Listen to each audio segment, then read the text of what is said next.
اعوذ باللہ من الشیطان الرجیم بسم اللہ الرحمن الرحیم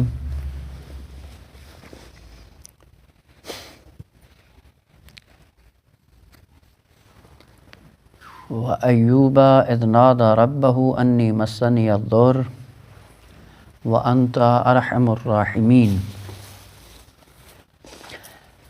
طے یہ تھا کہ حضرت یوسف علیہ السلام کی داستان مکمل ہونے کے بعد حضرت موسیٰ علیہ السلام کے سلسلے کو شروع کیا جائے، لیکن حضرت موسیٰ علیہ السلام سے پہلے دو انبیاء بزرگوار موجود ہیں کہ جن کی داستان تقدم زمانی رکھتی ہے، ان کی طرف مختصر سا اشارہ کر کے انشاءاللہ پھر وارد ہوں گے حضرت موسیٰ علیہ السلام کی داستان میں۔ ان میں سے پہلے ہیں حضرت ایوب علیہ السلام، اور اس کے بعد حضرت شعیب علیہ السلام، جو کہ رشتے کے اعتبار سے سسر ہیں حضرت موسیٰ علیہ السلام کے، کہ جو مدین میں مبعوث ہوئے تھے۔ دو چار آیات ہیں حضرت ایوب علیہ السلام کے عنوان سے، دو آیتیں سورہ مبارکہ انبیاء میں ہیں، آیت نمبر 83 اور 84، اور اس کے بعد آیت نمبر 40 سے لے کر دو تین آیات ہیں سورہ مبارکہ صاد میں، کہ انشاءاللہ ترتیب کے ساتھ دونوں کو بیان کریں گے۔ حضرت ایوب علیہ السلام حضرت یوسف علیہ السلام کے بعد مبعوث ہوئے، اور سلسلہ نسب کے اعتبار سے انبیاء ابراہیمی میں سے ہیں، البتہ تاریخ کے اعتبار سے نقل کیا جاتا ہے کہ ان کی زوجہ نسب کے اعتبار سے منتہی ہوتی ہیں جناب یوسف علیہ السلام پہ، یعنی اب وہ نوادگان حضرت یوسف علیہ السلام میں ان کی زوجہ ہیں۔ اس سے پہلے کہ قرآن نے جس سلسلے کو بیان کیا ہے، خود اس میں مبارک حضرت ایوب علیہ السلام کہ یہ کلمہ کیا ہے، اس کی حقیقت حال کیا ہے۔ قول اول یہ ہے کہ حضرت ایوب، لفظ ایوب کلمہ عبرانی ہے، عربی نہیں ہے، اور یہ عبرانی کلمہ بازگشت کے معنی میں ہے، پلٹ کر واپس آنا، لوٹ کر آنا، یہ معنی دیتا ہے، یعنی بازگشت، مرجع۔ اگر یہ عبرانی کلمہ ہو تو معنی واضح ہے کہ کسی کا پلٹ کر آنا، اور چونکہ حضرت ایوب علیہ السلام ہمیشہ ان کی زندگی، اعمال، کردار اور رفتار میں ہمیشہ بازگشت خالق کائنات کی طرف تھی، اس لیے کثرت کے ساتھ ان کا نام ایوب پڑ گیا۔ اور اگر یہ کلمہ عربی ہو، کہ البتہ اس صورت میں اس کا جو مادہ اصلی ہے وہ حمزہ واو بے، اواب مبالغہ ہے، اوب کلمہ ہوگا جس سے معاب بھی نکلا ہے۔ یا جبال اوبی معاہ، حضرت داؤد علیہ السلام کے لیے ہے کہ خطاب ہوتا ہے پہاڑ کو کہ آپ بھی اللہ کی تسبیح کرتے ہوئے خدا کی بارگاہ میں آؤ۔ اب وہ انشاءاللہ جب وہاں پہ پہنچیں گے تو عرض کریں گے کہ اس سے مراد کیا ہے۔ بس اگر مادہ اوب کہ جس سے ایاب بھی کلمہ وجود میں آتا ہے، کہتے ہیں نا فارسی میں بھی ہے ایاب و ذہاب، ذہاب جانا، ایاب پلٹ کر واپس آنا۔ خوب اگر ایوب لفظ عربی ہو، مادہ آوابا ہو، اس کا معنی وہی بازگشتی ہے، مرجع ہے، پلٹ کر واپس آنا۔ رجوع بھی پلٹنے کو کہتے ہیں، انا للہ و انا الیہ راجعون، وہاں پہ رجوع کا معنی بھی بازگشت ہے، پلٹ کر آنا ہے۔ انابہ بھی معنی کیا کرتے ہیں، پلٹ کر آنا۔ توبہ بھی تائب، پلٹنا۔ اب وہ ظاہر ہے اردو ہے، اردو کے اندر تو اتنی گنجائش نہیں ہے کہ ہر کلمے کی خصوصیت کو مد نظر رکھتے ہوئے اس کا ترجمہ کیا جائے، لیکن گہرائی کے ساتھ اگر آپ دیکھیں، رجوع وہ بھی بازگشت ہے اور اوب وہ بھی بازگشت ہے۔ دونوں میں فرق کیا ہے؟ رجوع کے اندر اختیار اور غیر اختیار دونوں شامل ہیں، یعنی ایک چیز اگر اختیار کے ساتھ کہیں پہ پلٹتی ہے وہاں پہ رجوع کہا جائے گا، بغیر اختیار کے جاتی ہے تو بھی رجوع کہا جائے گا۔ لیکن اوب اور ایاب کے اندر یہ خصوصیت ہے کہ حتماً اس کے اندر ارادہ اور شعور پنہان ہونا چاہیے، شعور کے ساتھ، ارادے کے ساتھ، اختیار کے ساتھ کسی چیز کو اگر بازگشت میسر آتی ہے تو وہاں پہ کلمہ اواب استعمال کیا جائے گا۔ خوب ان کل اگر اوب کے اندر ارادہ، شعور اور اختیاری شامل ہے تو کئی ایک آیات ہیں کہ جہاں پہ لفظ اوب کو بعض نباتات یا بعض جمادات کی طرف نسبت دی گئی ہے۔ مثلا وہی اوبی یا جوالو اوبی معاہ، کہ اے پہاڑ آپ کیا کرو، تسبیح کرتے ہوئے بازگشت کرو حضرت داؤد علیہ السلام کی ہمراہی میں خدا کی طرف۔ وہ اب یہ پہاڑ جماد ہے، وہ جماد میں کون سا ارادہ یا اختیار یا شعور شامل ہوتا ہے؟ وہ اگر کلمہ اوب میں شعور اور اختیار اور ارادہ پنہان ہے تو یہ نباتات یا جو جمادات کے اندر ان آیات کو استعمال کیا گیا ان کا کیا ہوگا؟ جواب یہ ہے کہ پہلے بھی عرض کیا تھا کہ شعور اور ارادے اور اختیار کے مراتب مختلف ہیں، درجات مختلف ہیں۔ ہم چونکہ انسان سے ملموس ہیں، ہم یہ سمجھتے ہیں کہ شاید انسان کی طرح ان کے اندر شعور ہے، انسان کی طرح ان کے اندر ارادہ ہے، انسان کی طرح ان کے اندر اختیار ہے۔ ہر شے کے اندر شعور اپنے اعتبار سے ہے۔ جب پوری کائنات شعور رکھتی ہے، اس لیے قرآن نے کیا ذکر کیا؟ اِم مِّن شَيْءٍ إِلَّا يُسَبِّحُ بِحَمْدِهِ وَلَٰكِن لَا تَفْقَهُونَ تَسْبِيحَهُمْ۔ ہر شے تسبیح کر رہی ہے لیکن آپ کو سمجھ نہیں آتی۔ تسبیح متفرع ہے شعور پر۔ اگر شعور کسی ذرے میں نہ ہو وہ تسبیح بیان نہیں کر سکتا ہے خدا کی۔ پس شعور کا ہونا تسبیح کے لیے ضروری ہے، ارادے کا ہونا تسبیح کرنے کے لیے ضروری ہے، اختیار کا ہونا تسبیح کرنے کے لیے ضروری ہے۔ لیکن ہر شے کا ارادہ، ہر شے کا شعور اور ہر شے کا اختیار اپنے وجود کے اعتبار سے ہے۔ مثلا اگر اس کی ملموس مثال ذکر کی جائے، انسان کا جو بچہ دنیا میں آتا ہے، پیدا ہوتا ہے تو آہستہ آہستہ بڑا ہوتا ہے نا، جیسے جیسے بڑا ہوتا ہے ویسے ویسے اس کے اندر شعور بڑھتا رہتا ہے۔ اس کا مطلب یہ ہے کہ جب بچپنے میں ہوتا ہے بے شعور ہوتا ہے؟ نہ، شعور ہوتا ہے لیکن اس شعور کی کیفیت پائنتر ہوتی ہے، اور جیسے جیسے بڑھتا جاتا ہے عمر کے اعتبار سے اور علم کی منازل طے کرتا ہے، شعور بڑھتا چلا جاتا ہے۔ اسی لیے بعض ایسے لوگ ہیں کہ شعور کی دنیا میں ممکن ہے سن میں بہت چھوٹے ہوں لیکن باشعور تر ہوں، اور بعض ایسے ممکن ہے سن میں بوڑھے ہو جائیں لیکن شعور کی دنیا میں بہت چھوٹے ہوں۔ پس شعور ایک حقیقت مشککہ ہے جو وجودات کو دیکھ کر، ان کی حالت کو دیکھ کر اسی مرتبے میں شعور کو اخذ کیا جائے گا، اور اس عنوان سے پوری کائنات شعور رکھتی ہے اور پوری کائنات شعور کے ساتھ اللہ کی بارگاہ کی طرف گامزن ہے۔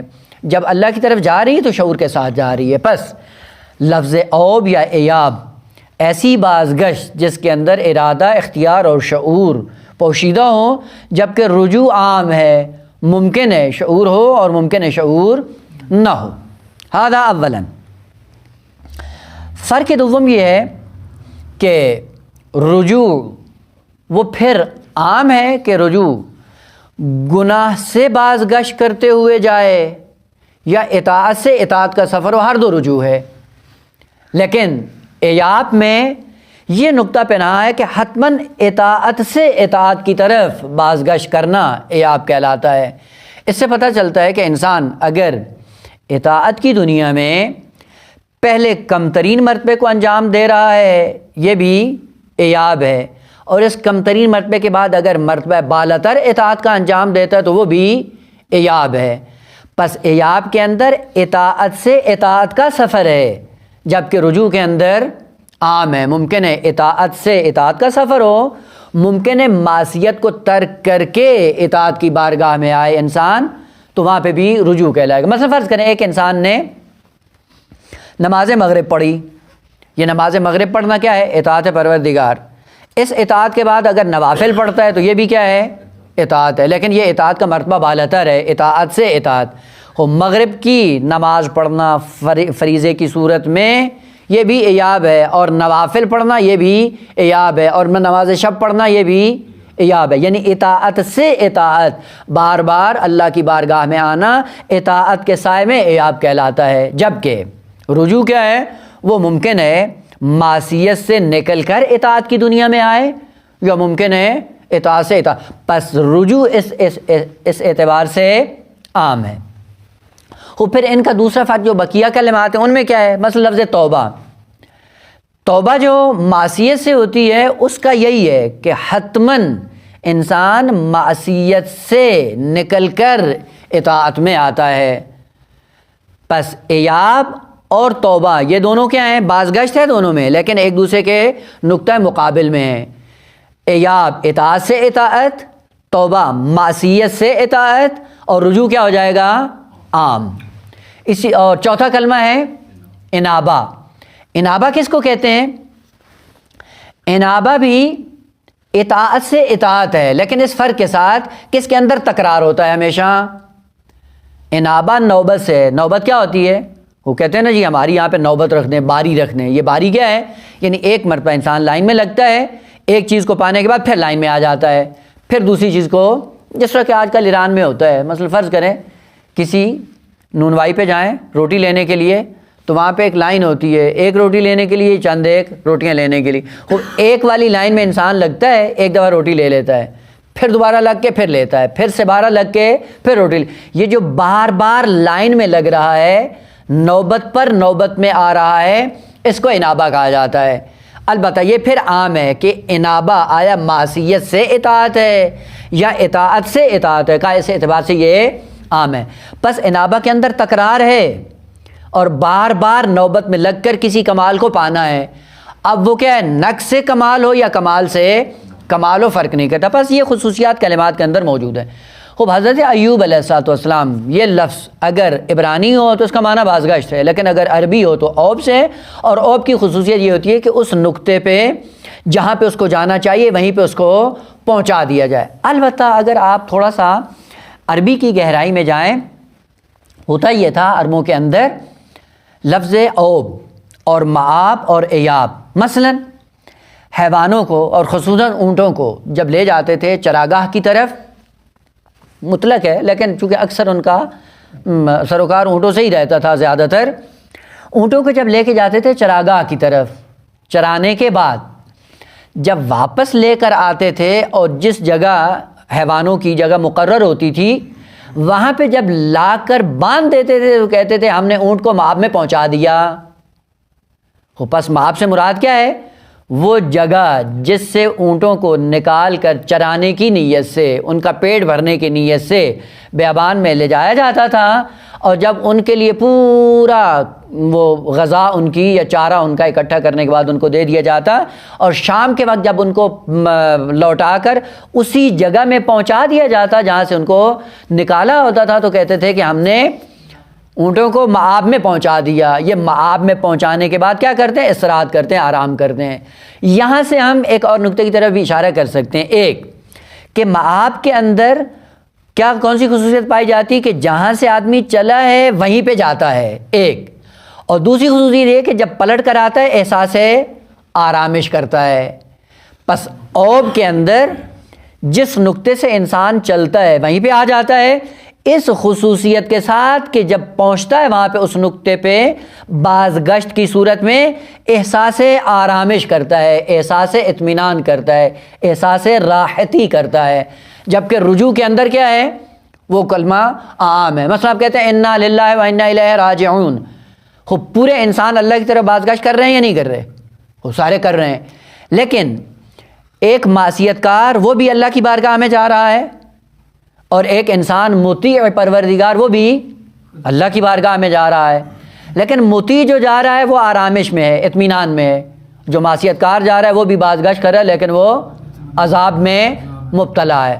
پس رجوع کے اندر اطمینان اور راحتی کا عنصر نہیں پایا جاتا، جبکہ اوب کے اندر یہ نقطہ موجود ہے کہ جس نقطے سے آپ چلے تھے وہیں پہ آتے ہیں، اور وہاں پہ آنے کے بعد احساس آرامش، احساس اطمینان، احساس امنیت، یہ چیز اگر اس کے اندر محفوظ ہو، وہاں پہ لفظ مآب یا اوب کا کلمہ استعمال کیا جاتا ہے۔ اسی لیے آپ جا کر دیکھیں انبیاء کی جب صفات ذکر کی جاتی ہیں تو کیا کہتے ہیں؟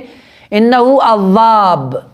اس کا مطلب ہے کہ انبیاء جس مقصد کے لیے دنیا میں بھیجے گئے تھے اس مقصد میں کامیاب ہونے کے بعد جب باز گشت کرتے ہیں احساس آرامش کرتے ہیں، اور ان کے اندر احساس امنیت ہے، احساس راحتی ہے، تذبذب نہیں ہے، خوف نہیں ہے، حزن نہیں ہے. اسی لیے قرآن کیا کہتا ہے؟ الا ان اولیاء اللہ لا خوف علیہم ولا هم یحزنون. کیوں؟ چونکہ یہ اواب کے مصداق کامل ہیں.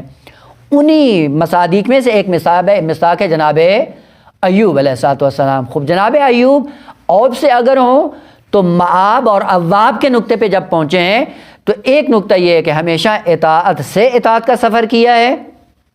2 اور اطاعت سے اطاعت سفر کرنے کے بعد اپنے مقصد کو پہنچنے میں اطمینان کی منزل پہ فائز ہیں. احساس امنیت ہے، احساس آرامش ہے، اور اس احساس آرامش کے سائے میں اپنے مقصد کو انہوں نے پا لیا. نقطہ دیگر جو حضرت ایوب علیہ السلام کی زندگی میں موجود ہے کہ البتہ ابھی میں داستان ذکر کر دیتا ہوں، وہ بعد میں انشاءاللہ آپ دیکھیں گے. مثلاً جس طرح کہ بعض حدیثوں کے اندر بھی ہے اور تاریخی اعتبار سے بھی ہے. البتہ اگر تورات اٹھا کر دیکھیں یا انجیل اٹھا کر دیکھیں تو ان کے حالات جب پڑھتا ہے آدمی تو شرماور ہے انسان کے لیے جو انہوں نے ان کی کیفیت بیان کی ہے. بعضوں نے یہ کہا کہ حضرت ایوب علیہ السلام جب دنیا میں آئے 70 سال کی زندگی تک ایک مرفہ ترین زندگی پر فائز تھے. مال و منال کے اعتبار سے بہت زیادہ ان کے پاس مال و منال تھا. مویشیوں کے اعتبار سے بے پناہ مویشی ان کے پاس موجود تھے، گائے، بھینس، بکری، اونٹ، گھوڑے. اور مہمان نوازی کے اعتبار سے ان کا دسترخوان ہمیشہ عام ہوا ہوتا تھا. ہر محتاج، ہر فقیر، ہر نیاز مند آ کر انہی کے دسترخوان پہ اپنا پیٹ بھرتا تھا، اور جو بھی محتاج ہوتے تھے وہ آ کر انہی کی خدمت میں حاضر ہوتے اور اپنی مشکلات کو حل کرتے. یہ سلسلہ 70 سال کی زندگی تک جاری رہا. 70 سال کی زندگی کے بعد آہستہ آہستہ زندگی میں نشیب آنے لگا اور مشکلات کا شکار ہونا شروع ہوئے. یعنی پہلے مال کثرت سے تھا، آہستہ آہستہ کم ہونا شروع ہو گیا. پہلے صحت مند تھے، آہستہ آہستہ صحت گرنا شروع ہو گئی. غلام بہت زیادہ تھے، آہستہ آہستہ کم ہونا شروع ہو گئے. کم ہوتے ہوتے ہوتے ہوتے ایک زمانہ ایسا ہے کہ تنہا حضرت ایوب علیہ السلام رہ گئے. کچھ بھی مال دنیا اپنے ہاتھ میں نہ رہا، اور حتیٰ کہ وہ صحت جس کے بال بوتے پہ کام کر کے حضرت ایوب علیہ السلام نے اپنے آپ کو سرمایہ دار بنایا تھا، وہ توانائی بھی جاتی رہی، امتحان میں مبتلا ہو گئے. یہاں پہ ایک نقطہ جو قرآنی آیات کے ساتھ مجھے لگتا ہے کہ صحیح نہیں ہے، وہ یہ ہے کہ جب نعمتوں میں دیکھا حضرت ایوب علیہ السلام کو، اور نعمتوں میں وہ شاکر تھے. البتہ پہلے معنی کر دیا ہے کہ نعمتوں میں شاکر ہونے کا معنی یہ نہیں ہے کہ جب خداوند عالم نعمت زیادہ دے دے تو کہیں جی الحمدللہ یا شکرا للہ زبان سے کہہ دینا. یہ زبان سے کہہ دینے سے کوئی شاکر نہیں بنتا، یا الحمدللہ زبان سے کلمہ کہہ دینے سے کوئی شاکر نہیں بنتا. شاکر کون ہوتا ہے؟ کہ جو کچھ خدا نے انسان کی زندگی میں فراہم کیا ہے، جو کچھ خدا نے دیا ہے، جو چیز دی ہے اس چیز کا استعمال بھی بتایا ہے کہ یہاں پہ استعمال کرنا ہے اور یہاں پہ استعمال نہیں کرنا ہے. شکر کا معنی یہ ہے کہ جو کچھ خدا انسان کو زندگی میں فراہم کرتا ہے اس کا استعمال وہیں پہ کرے جہاں پہ خدا چاہتا ہے. اگر وہاں پہ کیا تو یہ حقیقتاً شاکر ہے. زبان سے اگرچہ اظہار نہیں بھی کرے فرق نہیں کرتا. مثلا خدا نے صحت دی، صحت اور سلامتی دینے کا مطلب یہ نہیں ہے کہ انسان ظلم و بربریت کا شکار ہو جائے. یہ صحت کس لیے دی ہے؟ کہ اس توانائی کو راہ خدا میں خرچ کرو، کہ اگر اسلام پہ کبھی مصیبت آ جاتی ہے تو یہ توانائی اس لیے دی ہے کہ جہاد کر کے اسلام کا دفاع کرو، نہ یہ کہ توانائی اس لیے دی ہے کہ صدام اور فرعون بن کر اور ہٹلر بن کر قوموں کا استحصال کرنا شروع کر دو. یا خدا نے مال دیا ہے کس لیے؟ کہ اپنے اہل و عیال کے لیے آسائش کا سبب بنے اور آہستہ آہستہ اسلام کی سربلندی کے لیے ان کو خرچ کرے. البتہ دیکھا ہوگا آپ نے بھی کئی ایسے لوگ ہیں بخیل کہ خدا نے نعمتیں فراوان دی ہیں لیکن بخل کی وجہ سے نہ خود پہ خرچ کرتے ہیں نہ اہل و عیال پہ خرچ کرتے ہیں، اور پھر کہتے ہیں جی الحمدللہ خدا کے شاکر اس نے بہت دیا. نا، یہ شکر نہیں ہے، یہ کفران نعمت ہے. جو خدا نے دیا ہے وہ اس لیے کہ اہل و عیال کے لیے وسعت کے ساتھ خرچ کریں، اور یہ آرام بھی نہیں ہے. اگر ازرائے حلال ہوں، خوب آپ بیوی بچوں کے لیے آسائش کو فراہم کریں، البتہ حلال مال کے ذریعے. نہ یہ فقط یہ کہ کبھی نہیں ہے بلکہ محبوب ہے خداوند عالم کی نگاہ میں. پس شکر کا معنی کیا ہے کہ جو نعمت خدا نے دی ہے اس کو وہیں پہ خرچ کریں جہاں پہ خدا نے اجازت دے رکھی ہے، تب آپ عملی طور پر شاکر ہیں. اور حضرت ایوب علیہ السلام کے لیے ملتا ہے کہ 70 سال کی زندگی تک جو انہوں نے زندگی گزاری وہ شکر کی زندگی تھی. اس سے پتہ چلتا ہے کہ آغاز صحت کہاں پہ ان کی خرچ ہوتی ہے؟ راہ خدا میں. مال کہاں خرچ ہوتا ہے؟ راہ خدا میں. کنیزوں سے کام کہاں پہ لیتے ہیں؟ راہ خدا میں. مہمانوں کا جو احترام کرتے ہیں راہ خدا. یعنی سارے کا سارا ماجرا 70 سال کا حضرت ایوب علیہ السلام کا کس کے لیے تھا؟ محض رضائے خدا کے لیے. اسی لیے 70 سال کی زندگی تک شاکر بن کر سامنے آئے. اب 70 سال کی زندگی کے بعد ایسا ایسا جب زندگی میں نشیب آنا شروع ہوا، اب وہاں پہ کیا کیا؟ اب وہاں سے صابر بن کر ظاہر ہوئے. یہاں سے وہ جو نقطہ عرض کرنا تھا وہ یہ تھا کہ بعض، البتہ وہ ہے روایات میں بھی ہے، ممکن ہو، لیکن جو قرآن کی تعلیمات کے ساتھ ذرا سازگار نہیں لگا وہ یہ مطلب ہے کہ شیطان نے خدا کی بارگاہ میں کہا کہ حضرت ایوب اس لیے تیرا شاکر بندہ ہے کہ آپ نے بہت زیادہ نعمتوں سے نوازا ہے، اس لیے تیری نمازیں بھی پڑھتا ہے، تیری یاد میں رہتا ہے اور سارے کام تیری مرضی کے مطابق انجام دیتا ہے. خود ذرا اس سے نعمتیں لے کر دیکھ، پھر دیکھتے ہیں تیرا نام لیتا ہے یا نہیں لیتا. تو خدا نے کہا کہ ٹھیک ہے. آہستہ آہستہ ایک ایک کر کے نعمت خدا نے سلب کرنا شروع کر دی. خوب پہلا سوال یہ ہے کہ آیا خداوند عالم شیطان پر یہ بات ثابت کرنے کے لیے کہ وہ میرا نیک بندہ ہے، شیطان پر یہ چیز عیاں کرنے کے لیے اپنے بندوں کو مصیبتوں میں ڈالتا ہے؟ نہیں سمجھ میں آتا کہ آیا یہ قرآنی تعلیمات ہیں کہ شیطان پر یہ، خوب اگر شیطان پر یہ چیز ثابت ہو جائے گی تو اس میں فرق کیا آئے گا حضرت ایوب علیہ السلام کی زندگی میں یا کائنات عالم میں؟ کون سی مثلا شیطان کو پتہ ہو یا نہ ہو کہ حضرت ایوب صابر ہیں یا شاکر ہیں یا مطیع پروردگار ہے، خوب اس کو پتہ ہو یا نہ ہو، اس سے کیا فرق پڑتا ہے حضرت ایوب علیہ السلام کی زندگی میں کہ اس پر یہ بات واضح ہو جائے کہ یہ میرا بندہ ہے، اس لیے نعمتیں اس سے سلب کرنا شروع کر دو. خوب سازگار نہیں لگتا ہے قرآنی آیات کے ساتھ اور تعلیمات اسلامی کے ساتھ؟ یہ مطلب سازگار نہیں ہے. خوب شیطان پر یہ بات ثابت خوب ہوگا بعد میں کیا؟ خوب شیطان پر ثابت ہو گیا کہ اب بھی بندہ خدا ہے، خوب اتنا زیادہ اس کو مصیبت میں ڈالنے کی ضرورت کیا تھی؟ خوب پس یہ نہیں لگتا کہ شیطان پر یہ بات ثابت کرنے کے لیے خداوند عالم نے حضرت ایوب علیہ السلام کو مصیبت میں مبتلا کر دیا ہو اور نعمتوں کا سلسلہ ختم کر دیا ہو. نہ، یہ قرآنی اس سے مطلب سے سازگار نہیں ہے. اس سے بالاتر کہ آیا خدا یہ دیکھنا چاہتا ہے کہ یہ بندہ مصیبت میں بھی میرا نام لیتا ہے یا نہیں، اس لیے مصیبت میں مبتلا کرتا ہے؟ یہ بھی سازگار نہیں ہے. کیوں؟ چونکہ یہ اس ذات کے لیے مناسب ہے جو علم غیب سے آشنا نہ ہو. آیا خدا کو پتہ نہیں ہے کہ یہ امتحان میں کیسا سرخرو ہوگا، نہیں ہوگا، کیا ہوگا؟ حالات سے آگاہ ہے یا نہیں ہے؟ خوب آگاہ ہے. جب آگاہ ہے تو پھر اس کو مصیبت میں مبتلا کرنے کی کیا ضرورت ہے؟ یہ ذات وہ کام انجام دیتی ہے جس کو پتہ نہیں ہوتا. لہٰذا ہم دنیا میں کیا کرتے ہیں، بعض دوست احباب ایسے ہوتے ہیں کہ آغا حالات اچھے ہوں تو ہمارے مخلص ہوتے ہیں، لیکن جیسے ہمارے حالات ذرا بگڑ جائیں تو سلام لینا بھی چھوڑ جاتے ہیں. یہاں پہ انسان پھر آزماتا ہے کبھی کسی کو کہ آئے یہ مصیبت میں بھی میرا مخلص ہے یا نہیں ہے. وہ بعد میں پھر پتہ ہو جاتا ہے امتحان کے بعد، نہیں بھائی یہ مخلص ہے. یہ کون کرتا ہے؟ جس کو مستقبل کا علم نہ ہو وہ یہ کام کرتا ہے، وہ اس طرح کا ہیلہ حربہ استعمال کرتا ہے. لیکن وہ جو عالم الغیب علی الاطلاق ذات ہیں وہ امتحانات اس لیے نہیں لیتی ہے ذات کہ اس کو پتہ نہیں تھا اور امتحان میں ڈالنے کے بعد اپنے علم میں اضافے کا سبب بننا چاہ رہا ہے. نہ، یہ بھی نہیں ہے. پس خدا اس لیے بھی مصائب میں مبتلا نہیں کرتا ہے کہ وہ معلوم کرنا چاہتا ہے کہ یہ کتنے پانی میں ہے. خوب معلوم وہ کرنا چاہے جو جاہل ہو، اور وہ جو عالم ذات ہیں اس کے لیے اس قسم کا امتحان لینا یہ قبیح ہے اور ذات خداوند متعال کے ساتھ سازگار نہیں ہے.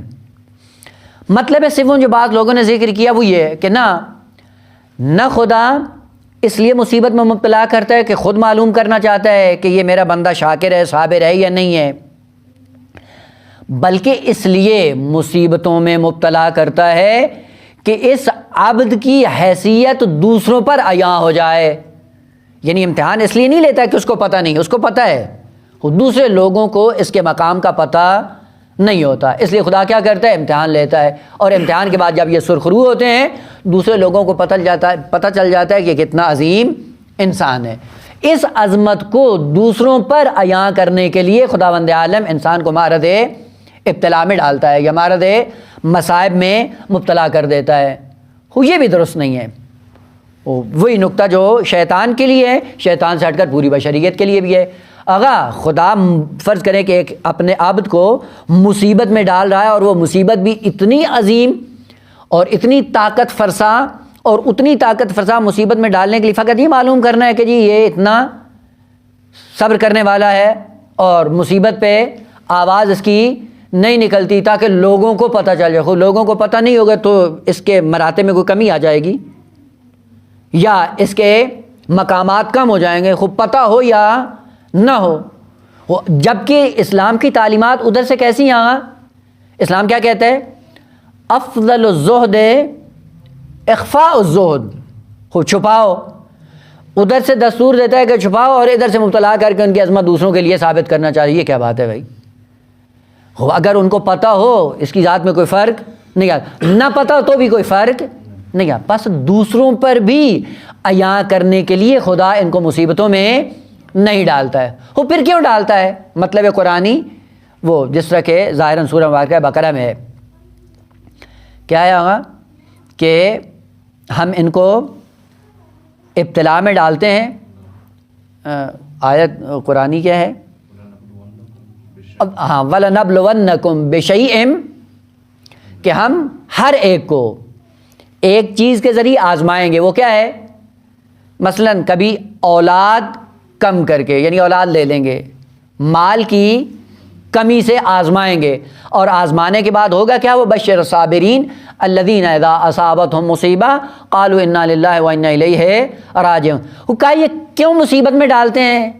کہ نہ اس لیے کہ خدا معاذ اللہ اپنا جہل ختم کرنا چاہ رہا ہے، اور نہ اس لیے کہ لوگوں پہ عیاں کرنا ہے، نہ خیر، بلکہ اس لیے کہ اس انسان کا درجہ کمالی اسی مصیبت میں چھپا ہوا ہے کہ اگر اس مصیبت میں اس کو نہ ڈالا گیا یہ خود کمال کو نہیں پہنچے گا.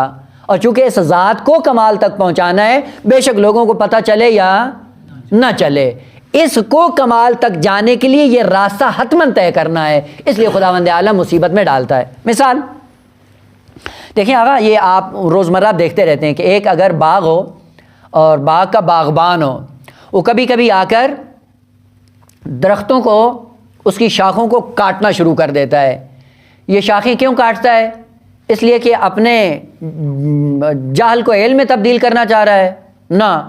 یا اس لیے کاٹ رہا ہے کہ لوگوں کو دکھائیں کہ یہ کتنا خوبصورت ہے؟ نہ، یہ بھی نہیں. پھر کیوں کاٹتا ہے؟ خود درخت کی نشو و نما اسی میں مضمر ہے کہ اس کی شاخوں کو کاٹا جائے. جب شاخیں کاٹیں گے، ایک کاٹیں گے، اس کے نتیجے میں کئی ایک نکلیں گی، اور رشد ہوگا خود اسی درخت کے اندر. کہ اگر یہ شاخیں نہ کاٹی گئیں تو رشد اور نمو اس درخت کا ختم ہو جائے گا. چونکہ اس کو رشد اور نمو کی منزل پہ لے کے جانا ہے، لہذا کاٹنے کی ضرورت پڑ رہی ہے. پس انسانوں کو جو خداوند عالم مصائب میں مبتلا کرتا ہے، ابتلاءات میں آ کر ان کو گھیر لیتا ہے، یا ان کی زندگی میں اولاد لے لیتا ہے، مال کو لے لیتا ہے اور مصیبت میں مبتلا کرتا ہے، اس لیے ہے کہ اس مصیبت میں مبتلا کرنے کے نتیجے میں ان کے جو کمالات ہیں وہ اسی صورت میں ہی یہ دریافت کر سکتے ہیں. پس پتہ یہ چلتا ہے کہ حضرت ایوب علیہ السلام ایک زمانے میں شاکر بن کر بعض کمالات انہوں نے طے کیے، اور بعض کمالات ابھی باقی تھے کہ جہاں تک جانے کے لیے مقام صبر جب تک طے نہ کیا جاتا ان کمالات پہ نہیں پہنچ سکتے تھے. اس لیے خداوند عالم نے ان مصائب میں ان کو مبتلا کیا، اور مبتلا کرنے کے بعد وہ کمال جو خداوند عالم نے ان کے لیے معین کیا ہوا تھا، اس کمال تک جانے کے لیے ضروری تھا کہ ان مصائب میں ان کو مبتلا کیا جائے اور ان مصائب پر صبر کرتے ہوئے اس کمال کو وہ پالیں۔ اس لیے خداوند عالم اپنے خواص کو ان مصائب میں مبتلا کرتا ہے، کہ جس سے پتہ چلتا ہے آگا کہ جس مصیبت میں ان کو مبتلا کیا جا رہا ہے، ایک تو یہی نکتہ ہے کہ ان کو اس کمال تک پہنچانا ہے، اور اس کمال تک جانے کے لیے ضروری ہے کہ اس راستے سے ہوتے ہوئے اس کمال کو جا کر پائیں۔ ثانیاً یہ انسان کے اندر عنصر موجود ہونا چاہیے کہ جو کچھ اس کو دیا جاتا ہے، آیا یہ اس کی ذات کا حصہ ہے یا ذات سے جدا ہے؟ وہ آپ نے دیکھا ہے کہ ذات کا حصہ نہیں ہے، ذات سے جدا ہے۔ مثلا فرض کریں مال انسان کی ذات کا حصہ ہے نہ، اولاد انسان کی ذات کا حصہ ہے، گھر انسان کی ذات کا حصہ ہے نہیں۔ انسان کی ذات کا حصہ کیا ہے؟ وہی اعمال اور کردار جو اپناتا ہے اس کی ذات کا حصہ ہے۔ معروف داستان ہے، آپ نے سنی، مثلا جتنا آپ نے علم حاصل کیا، یہ کیا علم آپ کی ذات کا حصہ بن جاتا ہے۔ جو آپ نے تقوی اختیار کیا وہ آپ کی ذات کا حصہ ہے، جو آپ نے ایثار کیا وہ آپ کی ذات کا حصہ ہے، جو آپ نے سخاوت کر دی وہ آپ کی ذات کا حصہ ہے۔ اسی لیے ائمہ تارین فرماتے ہیں کیا کہ جو کچھ تم اللہ کی راہ میں دے دیتے ہو وہ تمہارے لیے باقی رہتا ہے، اور جو باقی چھوڑ کر جاتے ہو وہ تمہارا حصہ نہیں ہے۔ وہ انسان جب مر جاتا ہے، مال کون ہے؟ وہ اگر اولاد فاسق و فاجر ہو تو وہ اپنی شراب کاریوں اور بدکاریوں میں خرچ کر جاتی ہے، اور اپنے ہاتھ سے اپنے لیے ہم نے کچھ بھی بھیجا نہیں ہوتا ہے۔ وہ یہ نقطہ خداوند عالم ان مصائب میں مبتلا کرنے کے بعد دیکھنا چاہ رہا ہے، یا اس کمال کے ذریعے اس کو پہنچانا چاہ رہا ہے کہ انسان مرتبہ کمالی میں خدا سے وابستہ ہے یا غیر خدا سے وابستہ ہے، کیونکہ ہم اکثر غیر خدا سے وابستہ ہیں۔ مال اس میں ہماری جان اٹکی ہوئی ہے، اولاد اس میں جان اٹکی ہوئی ہے، گھر اس میں جان اٹکی ہوئی ہے کہ گھر ہاتھ سے چلا جائے اوہ دین چلا گیا، اولاد میں سے کوئی ایک مر گیا دین گیا، خدا کی شکایت کرنا شروع کر دیتے ہیں۔ وہ مال ایک زمانے میں تھا، جب نکل گیا تو اس کے بعد کیا ہوا؟ اب وہ دیکھ لیں جس طرح لوگ کرتے ہیں، 2 ٹکے اگر انسان کے گم ہو جائیں یا چوری ہو جائے اس کے بعد دیکھیں خدا نے کیا کر دیا ہے۔ اور یہ جو زندگیوں میں مبتلا ہوتا ہے وہ کس لیے ہوتا ہے؟ کہ انسان کو جھنجھوڑنے کے لیے کہ تیرے کمالات اسی صورت میں آپ کو ملیں گے جب آپ کی وابستگی خدا کے ساتھ ہو، آپ کی وابستگی مال سے نہ ہو۔ اس لیے قانون ذکر کیا خدا نے، کیا کہ لا تفرحوا بما آتاکم، جو تمہیں مل جائے اس پہ خوش نہیں ہو، کیوں؟ تمہاری ذات کا حصہ خوب نہیں ہے۔ ولا تیأسوا علی ما فاتکم، اور اگر کوئی چیز تم سے کھو جائے تو اس پہ مایوسی کا شکار نہ ہو جاؤ۔ ہو یہ نقطہ کیوں یہ نہ ہو؟ کہا کہ اسی میں تمہارا کمال پوشیدہ ہے۔ اگر یہ نقطہ تمہاری زندگی میں آ گیا آپ یقین جان لو کہ آپ منزل کمال پہ فائز ہو، لیکن اگر یہ نقطہ نہیں آیا تو اب ذرہ برابر کمال کی منزل پہ فائز نہیں ہو۔ اس کی ایک بہترین علامت دیکھیں آقا، ہم نے نماز پڑھی، نماز پڑھنے کے بعد دیکھیں آئے یہ کام ہم نے خدا کے لیے کیا ہے یا اپنی ذات کے لیے کیا ہے؟ یہی کام چھوٹا سا خدا کے لیے کیا ہے یا اپنی ذات کے لیے؟ وہ کہا اس کی علامت یہ ہے کہ آپ کسی محفل میں بیٹھے ہوں، اگر آپ کی تعریف کوئی کر رہا ہو کہ بڑا نمازی ہے بھائی، بڑا متقی ہے، وہ خوش ہو جائیں۔ یہی اظہار خوشی کا ہونا انسان کی زندگی میں، اس سے پتہ چلتا ہے کہ نفس پرستی ہم نے کی ہے، خدا پرستی نہیں کی۔ اور اگر کسی محفل میں بیٹھے ہوئے ہماری کوئی برائی کرتا ہے اور برائی سننے کے بعد ہمیں دکھ ہوتا ہے، تو اس کا مطلب ہے کہ ہماری خوشی اور غمی لوگوں کے لیے، خدا کے لیے نہیں ہے۔ تو آپ کی حالت کیا ہونی چاہیے؟ السویہ ہونا چاہیے۔ اگر کوئی تعریف کرے ٹس سے مس نہ ہو، اگر کوئی برائی کرتا ہے ٹس سے مس نہ ہو۔ وہ کہا تمہارے لیے کیا نہیں ہے کہ تمہارے کہنے پہ خوش ہو جاؤں یا تمہارے کہنے سے ناراض ہو جاؤں۔ جس کے لیے کیا ہے اگر وہ ذات راضی ہے تو میں راضی ہوں، اگر وہ ناراض ہے تو میری نیند اڑ جانی چاہیے۔ بس انبیاء کے اوپر بھی جو مصیبتیں آتی تھیں وہ اس لیے نہیں تھی کہ معاذ اللہ شیطان کو خدا بتانا چاہتا ہے کہ نہیں یہ مرا بڑا نیک بندہ ہے۔ شیطان کو دکھانے کے لیے اتنی مصیبتیں میں اپنے عبد خدا کو اور اپنے بہترین بندے کو انسان اتنی مصیبت میں مبتلا کر دے نہ، یا اپنے جال کو ختم کرنے کے لیے کرے نہ، لوگوں پر اس کی عظمت کو نہ، پھر کیا ہے؟ خود کمال انسانی اس راستے میں مضمر ہے کہ اسی راستے سے جب تک انسان نہیں چلے گا اس کمال کو نہیں پا سکتا۔ یہی وجہ تھی کہ صبر ایوب کہاں اور صبر امام حسین کہاں؟ صبر ایوب یہی تھا کہ جو کچھ ہاتھ سے گیا صابر بن کر خدا کی بارگاہ میں جاتا رہا، اواب بن کر۔ لیکن جو حسین کی عظمت تھی وہ یہ تھی کہ نہ فقط یہ کہ مصیبت پر اواب بن کر اللہ کی بارگاہ میں گیا، بلکہ مصیبت کو بھی نعمت سمجھ کر شاکر نظر آیا ہے۔ نعمتوں پہ شاکر بننا اور بات ہے، مصیبت کو نعمت سمجھ کے شاکر بننا یہ حضرت ایوب کا کام نہیں ہے، یہ امام حسین کا کام ہے۔ اور وجہ کیا تھی؟ کہا کہ خدا نے اس پوری کائنات میں جب نظر دوڑائی تو اس مصیبت میں مجھے انتخاب کیا کہ میں اسلام کی سربلندی کے لیے کام آ سکتا ہوں، اور اس نعمت پہ خداوند عالم کا شاکر ہے۔ آقا یہ بہت بڑی معرفت کا باب ہے کہ انسان پر مصیبت آئے اور مصیبت آنے کے بعد انسان کی معرفت کا عالم یہ ہو کہ آقا یہ مصیبت اس پہ بھی تو آ سکتی تھی، فلاں پہ بھی آ سکتی تھی، لیکن اس پہ بھی نہیں آئی، فلاں کو بھی خدا مجھے کیوں چنا؟ اس سے پتہ چلتا ہے کہ خدا کی نگاہ میں منتخب تھا کہ اس مصیبت کے لیے میرا انتخاب ہوا ہے۔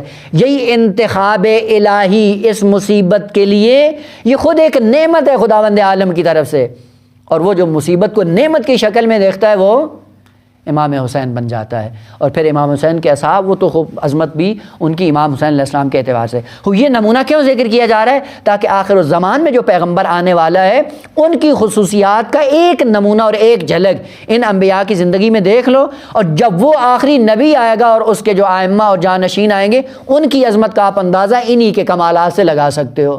لہٰذا حضرت ایوب علیہ السلام کے ساتھ جو مصائب کا عالم گزرا وہ یہ تھا کہ پہلے نعمت کی فراوانی تھی اور آہستہ آہستہ نعمتیں سلب ہونا شروع ہو گئیں۔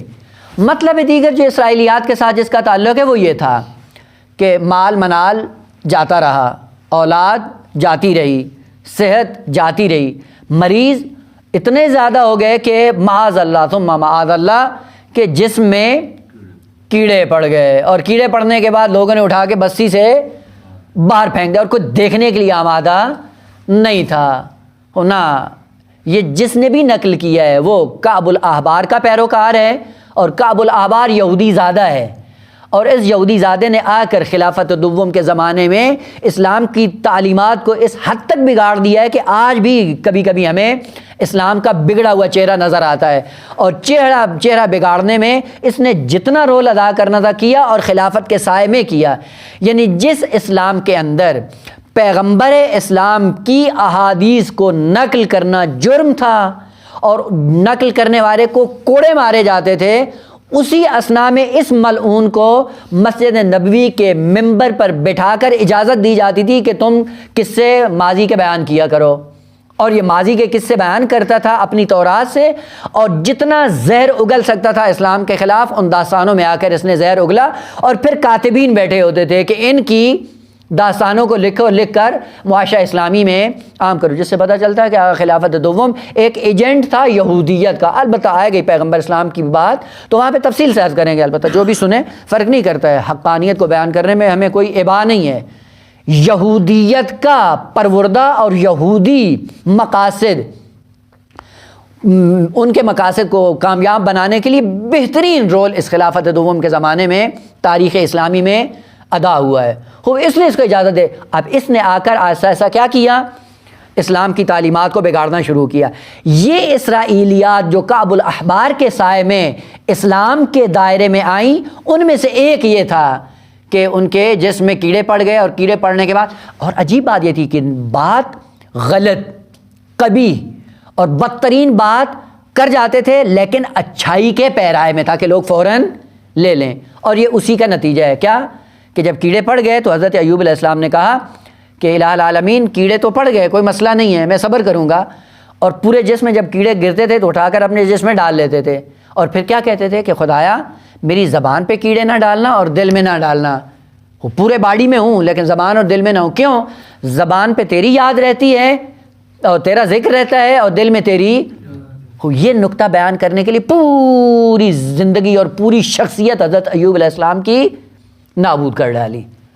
دیکھیں آقا، پہلی بات یہ ہے کہ وہ کون سا دل ہے جو مسکن خدا ہے؟ آیا یہ دل جو جسم کا ہے کہ جس میں خون کے علاوہ آپ کو کچھ بھی نہیں ملتا ہے، اس میں ہوتا ہے خدا؟ وہ اس میں خون ہے، وہ کون سا دل ہے، وہ کون سا قلب ہے؟ الا بذکر اللہ تطمئن القلوب، وہ قلب انسانی ہے جس کا تعلق روح انسانی سے، نہ بدن انسانی سے۔ اور ثانیاً دیکھیں اسلام کی دوسری تعلیم، آیا ذکر خدا فقط زبان سے ہوتا ہے یا پورے اعضاء و جوارح سے ہوتا ہے؟ وہ پورے اعضاء و جوارح سے خدا کا ذکر ہوتا ہے۔ آیا آنکھیں انسان کی ذاکر خدا نہیں ہے؟ ہاتھ انسان کے ذاکر خدا نہیں ہے؟ پورا جسم ذاکر خدا نہیں ہے؟ دوسری طرف سے یہ ذکر کر دیا کہ فقط زبان سے ذکر ہوتا ہے، باقی اعضاء و جوارح سے ذکر خدا کا کوئی تعلق ہی نہیں ہے۔ دیکھیں کس پیرائے میں آ کر اسلام کی تعلیمات کو مسخ کیا گیا۔ یہ اسرائیلیات ہیں اور اسرائیلیات کا تعلق اسلام سے قطعاً نہیں ہے۔ اور ثانیاً نبوت عامہ کے جو شرائط ہیں، ان شرائط میں سے بنیادی ترین شرط انبیاء کے لیے یہ ہے کہ نبی کے اندر ایسا عیب جسمانی اعتبار سے ہونا کہ جو نفرت کا باعث بنے۔ ممکن ہی نہیں ہے کہ ان کے جسم میں ایسا عیب ہو جو بشریت کے اندر نفرت کا باعث بن جائے۔ لہٰذا اسی عنوان سے جب حضرت موسیٰ علیہ السلام کے اس میں جب پہنچیں گے وہاں پہ عرض کریں گے کہ رب اشرح لی صدری ویسر لی امری واحلل عقدۃ من لسانی یفقہوا قولی، وہاں پہ مفسرین نے آ کر اولا ترجمہ غلط کیا اور ثانیاً نبوت عامہ کے شرائط کو اگنور کرتے ہوئے حضرت موسیٰ علیہ السلام کی ذات کو لتاڑ دیا اور پھر نقطے لگانے شروع کر دیے۔ انشاءاللہ وہاں پہ عرض ہوگا۔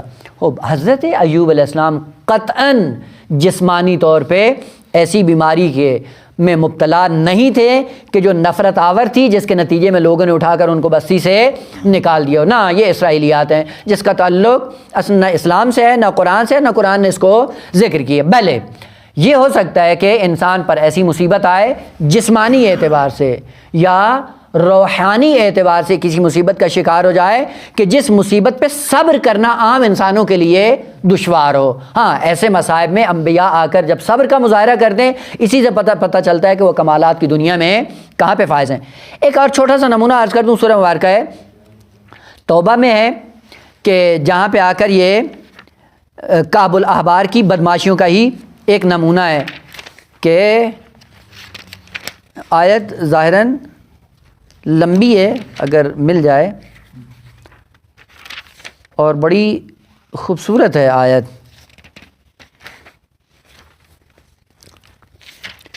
اس کا مفہوم یہ ہے، اگر آیت مل جائے تو انشاءاللہ زیادہ بہتر ہو جائے گا۔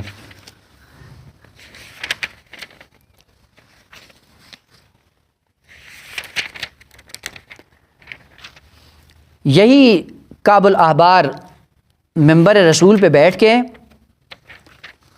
آ کر قرآنی آیات کے عنوان سے مطالب ذکر کر رہا تھا۔ مل گئی سورہ مبارکہ توبہ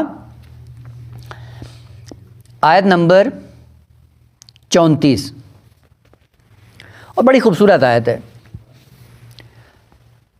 منبر رسول پہ بیٹھا ہوا تھا اور آ کے بیان کر رہا تھا۔ آپ کو پتہ ہے کہ پیغمبر اسلام کے دنیا سے جانے کے بعد جو بیت المال کی ریل پیل ہوئی، اور اس ریل پیل میں وہ بھی وہاں پہ ایک رول ہے خلافت ثانیہ کا کہ اس کے زمانے میں بہت زیادہ بندر بانٹ ہوئی بیت المال میں، اور بہت زیادہ نظام طبقاتی مالی اعتبار سے قائم ہوا کہ جس کے نتیجے میں آپ جا کر دیکھیں کہ یہی سعد ابن ابی وقاص یا وہ دوسرا جو کیا ہے شورا میں جو چھٹا آدمی تھا، کون ہے بھائی، طلحہ اور زبیر سے ہٹ کے عبد الرحمن ابن عوف، یہ دونوں جب دنیا سے جاتے ہیں، مرتے ہیں، واصل جہنم ہوتے ہیں، ان کے گھروں میں بیت المال اتنا زیادہ تھا کہ لوگوں نے آ کر ہتھوڑوں سے توڑا ہے۔ یہ کہاں سے آیا؟ یہ خلیفہ دوم کی بدماشیوں کا نتیجہ تھا کہ جو بیت المال کو جمع کیا گیا اور چپاول کیا گیا، غارت گری کی گئی بیت المال کے عنوان سے۔ آیت یہ مطالب بیان کر رہا تھا کعب الاحبار کہ اس آیت پہ جب پہنچا کہتا ہے قرآن کہتا ہے یا ایھا الذین آمنوا، اے صاحبان ایمان یاد رکھو، ان کثیرا من الاحبار، احبار کون تھے؟ مجتہد اہل یہود کے، والرہبان جو مجتہد تھے مسیحیت کے، اکثریت ان کی کیا ہے؟ لیاکلون اموال الناس بالباطل، اکثر یہ کیا کرتے ہیں؟ یہودی کے علماء اور عیسائیوں کے علماء کیا کرتے ہیں؟ یہ عقل مال میں باطل کرتے ہیں. کیا مطلب؟ یعنی لوگوں کو ڈراتے ہیں جہنم سے اور لوگوں کو ڈرانے کے بعد ان کی جیبیں خالی کر کے اپنے پیٹ پالتے ہیں, جو کہ آج کل ہمارے مذہب میں بھی کم و بیش کام ہو رہا ہے. لوگوں کو ڈراتے ہیں کہ یہ نہیں کیا تو جہنم چلے جاؤ گے, یہ خمس نہیں دیا تو زہرا تم سے ناراض ہو جائیں گی فلاں. وہ بیچارہ جو سادہ لوگ وہ ڈر جاتا ہے, اور جب یہ لے لیتے ہیں تو اس کے بعد پھر یہ وہی احبار اور رہبان بن جاتے ہیں. یہ کیا کرتے ہیں؟ یاکلون اموال الناس بالباطل. دوسرا کام کیا کرتے ہیں؟ ویصدون عن سبیل اللہ. نہ فقط یہ کہ اپنے پیٹ پالتے ہیں بلکہ انہی پیسوں کے ذریعے لوگوں کے لیے کیا بن جاتے ہیں؟ راہ خدا سے رکاوٹ بن جاتے ہیں. کتنے ایسے لوگ ہیں جو آگا راہ خدا سے رکاوٹ بنے ہوئے ہیں؟ آپ جا کر دیکھ لیں پاکستان کے اندر ممبریوں کو کیا کہتے ہیں؟ جی معاذ اللہ ثم معاذ اللہ. جو تشہد میں شہادت ثالثہ نہیں پڑھتا وہ کیا ہے؟ معاذ اللہ کیا ہے جی؟ حرام زادہ ہے, خبیث آدمی. تم دین کے نام پہ لوگوں کو دین سے دور کر رہے ہو. وہ یسدون, جیبیں بھی خالی کر رہے ہیں مادی اعتبار سے اور دین سے محروم کر رہے ہیں کہ جا کے جہنم کا ٹھکانہ بن جائے. وَيَصُدُّونَ عَن سَبِيلِ اللَّهِ. یہ کس کا کام ہے؟ کا اہل یہود کے علماء اور اہل مسیحیت کے علماء کا یہ کام ہے. اولاً اپنا پیٹ پالتے ہیں, ان کی جیبیں خالی کرتے ہیں. دوسرا ان کو دین سے دور کرتے ہیں, خدا کی راہ سے ان کو ہٹا دیتے ہیں. ایک یہ طبقہ. دوسرا طبقہ وَالَّذِينَ يَكْنِزُونَ الذَّهَبَ وَالْفِضَّةَ. وہ جو بیت المال کو چپاول کرتے ہیں, سونا چاندی دین کے نام پہ اسلام کے نام پہ چپاول کرتے کرتے ذخیرہ کرتے کرتے پہاڑ بنا دیا. وَلَا يُنْفِقُونَهَا فِي سَبِيلِ اللَّهِ. اور ادھر سے رائے خدا میں خرچ نہیں کیا, خود مر گئے جمع کرتے کرتے اور لوگوں کو مار دیا بھوک میں رکھ کر. خود دونوں مر گئے, دونوں واصل جہنم ہو گئے. کیا ہوا؟ یصدون عن سبیل اللہ. پس دو گروہ قرآن نے ذکر کیے. ایک کون؟ یہودی عیسائی آ کر اپنے پیٹ پالتے اور پیٹ پالنے کے بعد لوگوں کو رائے خدا سے ہٹا دیتے, منحرف کرتے. آقا یقین جانے قرآن لگتا ہے کہ آج کی بات کر رہا ہے. آپ جا کر دیکھیں ان کو جو دین کے ٹھیکیدار بن کر آتے ہیں اپنی جیبیں بھرنے کے لیے, جیبیں بھی خالی کر جاتے ہیں عوام کی, اور ساتھ میں کیا ہے؟ خود دین کا تو خود پتہ نہیں ہوتا, دین کے نام پہ باطل دے کر ان کو راہ جہنم بنا کے کل کو فرعون کی طرح امام نار بن کر ان کو لے کے جہنم میں جھونک رہے ہوں گے. خود دوسرا طبقہ کیا کہا؟ جو اسلام کے نام پہ یکنزون, کنز یعنی ذخیرہ کرتے ہیں سونا چاندی کو اسلام کے نام پہ, ولا ينفقون فی سبیل اللہ, اور خدا کی راہ میں خرچ نہیں کرتے. خوب کیا کرو پیغمبر اسلام؟ فبشرہم بعذاب علیم. ان دونوں کو بشارت دے دو کہ دونوں جہنم کا ایندھن ہے, اور جہنم کے گڑھے میں ان دونوں طبقات کو اور دونوں گروہوں کو جھونکا جائے گا. یہ آیت پڑھ رہا تھا یہی کعب الاحبار یہودی, اور یہ کہتا ہے کہ کنا علی عہد رسول اللہ, ہم زمانہ رسول میں کیا کرتے تھے؟ اس آیت کو بدون واو پڑھتے تھے, یعنی واو نہیں تھی. دیکھیں کتنا مطلب کہاں سے کہاں پہلے یا ایھا الذین آمنوا ان کثیرا من الاحبار والرہبان لیاکلون اموال الناس بالباطل ویصدون عن سبیل اللہ. آگے کیا ہے؟ والذین یکنزون. اگر یہ واو ہو تو اس کا مطلب ہے یہ کیا ہو جائے گا؟ گروہ دوم. ایک گروہ کون ہے؟ یہی احبار اور رہبان, اور دوسرا گروہ کون ہے؟ والذین یکنزون الذهب والفضہ. پس بعد نے آ کر دو گروہوں میں تقسیم کر دیا, یعنی ایک گروہ یہ یہودی اور عیسائی, اور دوسرا وہ ہے جو دین کے نام پہ یکنزون الذهب والفضہ کرتے ہیں اور اس کو خدا کی راہ میں خرچ نہیں کرتے. یہ کیا ہو جائے گا؟ دوسرا گروہ. اس کا شان نزول کیا؟ یعنی وہی سعد بن ابی وقاص و عبد الرحمن بن عوف, امثال عثمان اور فلاں فلاں کے جنہوں نے دین کے نام پہ چپاول گری کی, غارت گری کی بیت المال کی. یہ کیا ہو جائے گا؟ دوسرا گروہ. اب یہ خبیث اسی خلافت کا دفاع کرنے کے لیے آ کے کہتا ہے کہ ہم عہد رسول میں اس واو کو نہیں پڑھتے تھے, یعنی واو اس قرآن کے اندر نہیں تھی. اس کا نتیجہ کیا ہوگا؟ اگر اس واو کو ہٹا لیں تو الذین یکنزون الذهب والفضہ یہ صفت بن جائے گی احبار اور رہبان کے لیے, یعنی احبار اور رہبان ہی ایسے ہیں کہ جو یکنزون الذهب والفضہ کرتے ہیں. اس کا تعلق کسی اور صحابی سے نہیں ہے. دیکھیں ایک واو کی وجہ سے مطلب کہاں سے کہاں تک فرق کر جاتا ہے. اگر واو ہو تو دو گروہ بن جائیں گے, اگر واو کو آپ نکال لیں تو کیا ہوگا؟ ایک ہی گروہ ہے جس کی دوسری خصوصیت یہ ہے کہ یکنزون الذهب والفضہ کرتے ہیں. یہاں پہ جب اس نے کہا کہ ہم واو نہیں پڑھتے تھے, جناب ابو ذر بیٹھے ہوئے تھے رضوان اللہ تعالی علیہ. جیسے ہی دیکھا کہ یہ یہودی زادہ آ کر قرآن کے اندر ایک واو کو کم کر کے خلافت کی وہ دفاع کرنے میں چاپلوسی کر رہا ہے, وہ دیکھا کہ وہاں پہ ایک ہڈی پڑی تھی اونٹ کی, ہڈی کو اٹھایا اور دے ماری اس کے سر میں, اور جملہ یہ استعمال کیا, یہودی زادہ تو آ کے ہمیں اسلام بتائے گا کہ اسلام میں واو ہے یا نہیں ہے؟ یہاں پہ چاہیے ایک مرد الہی چاہیے کہ جس کے اندر یہ جرأت ہو کہ اسلام کا ایسا دفاع کر سکتے، وہ شاکر بن کر سامنے آتا ہے، وہ کہا تو بتائے گا ہمیں کہ قرآن کے حروف کیا ہیں اور قرآن کے کلمات کیا ہیں؟ دیکھیں آقا، اس سے پتہ چلتا ہے کہ قرآن کا ایک حرف بھی خاص صحابیوں نے اور ائمہ تحریر نے کم ہونے نہیں دی۔ دستگاہ خلافت تھی اور خلافت کا زور بھی تھا اور منبر رسول استعمال بھی ہو رہا تھا، توانائی بھی تھی، لیکن ایسے تھے جان بکف اور جان نثار دین پہ اپنی جان قربان کرنے والے کہ انہوں نے ایک حرف کو آگے پیچھے نہیں ہونے دیا، اور کاملاً پتہ چل رہا ہے کہ قرآن نے دو گروہوں کو آپس میں تقسیم کر کے کیا کہا ہے محبوب، فبشرہم بعذاب علیم۔ اس کا مطلب ہے خود زمانہ پیغمبر میں بھی ایسے تھے جو چپاول گری کر رہے تھے، اور زمانہ رسول کے بعد بھی تھے اور آج بھی ہیں۔ اس کا مطلب ہے کہ یہ آیت قیامت تک جاری اور ساری رہے گی۔ جو بھی دین کے نام پہ بیت المال کو غارت کر کے چپاول گری کر کے کام یہ کرتا ہے کہ اپنا پیٹ پالے، لوگوں کو دین سے دور کرے، یہ کیا ہے؟ کہ یہ وہی ہیں آبار اور رہبان کہ کل کو فرعون کی معیت میں قعر جہنم میں جا پہنچیں گے۔ بس آگا اسرائیلیات کا باب ابھی بھی بند نہیں ہوا ہے۔ جب ہم اسلام کی تعلیمات پڑھتے ہیں تو اسلام کے اندر بہت سے ایسے موارد ہیں کہ جہاں پہ اسرائیلیات آہستہ آہستہ آ کر اسلام کے اندر نفوذ کیا انہوں نے، اور انہی کو اسلام حقیقی سے جدا کرنا یہ صاحب بصیرت کا کام ہے۔ وہ علماء بابصیرت جو اسلام کو اس گہرائی سے آ کے پڑھتے ہیں اور پھر اسلام کی تعلیمات کو خالص کر کے لوگوں تک پہنچاتے ہیں، اور یہ ذمہ داری ہر انسان کی ہر زمانے میں یہ ذمہ داری بنتی ہے کہ آئیں خالص اسلام کو پہلے ان اباطیل سے الگ کریں، اباطیل سے الگ کرنے کے بعد آہستہ آہستہ اس خالص پیغام کو کاملاً امانت داری کے ساتھ آئندہ نسلوں تک منتقل کریں۔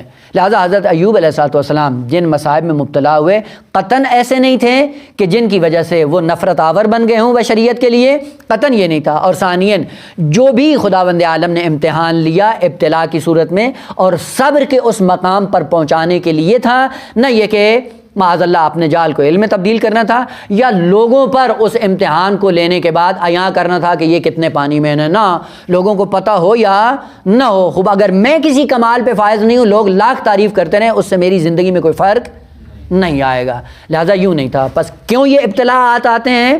یہ خداوند عالم کے لیے وَلَنَبْلُوَنَّكُمْ بِشَيْءٍ کہ ہم لوگوں کے اندر یہ ہمارا قانون ہے، ہم ابتلاء میں ڈالتے ہیں۔